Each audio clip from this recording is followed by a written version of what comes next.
Küçük balığı atla neli tokumam. Kaçan ardi dinleniptir bu Kur'an. Baylar himaylara himayet eder. Kaçan ardi dinleniptir bu Kur'an. Baylar himaylara himayet eder.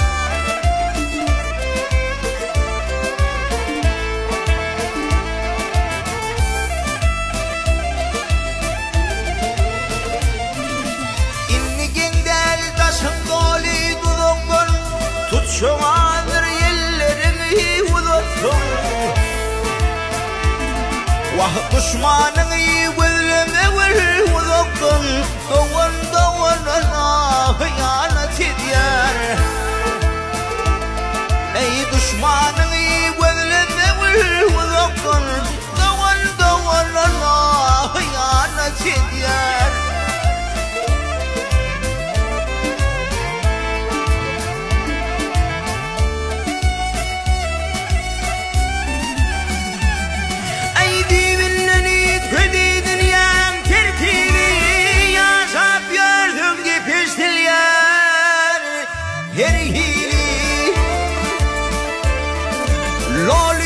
Uşağınla geçteyir tiri, Göylen ağın şanı ziyaret eder.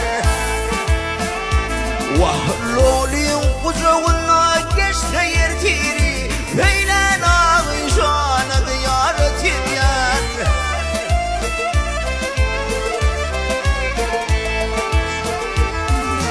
İlk yeli kalem alı yalnızlık, Doğum seni yazık olu yalnızlık. Doğru yaşamağım yalnızlık. Yad murat demen beyanat edeyim. Vahmunlu yaşamağım yalnızlık. Yad murat demen beyanat edeyim. Baylar himaylara himayet edeyim.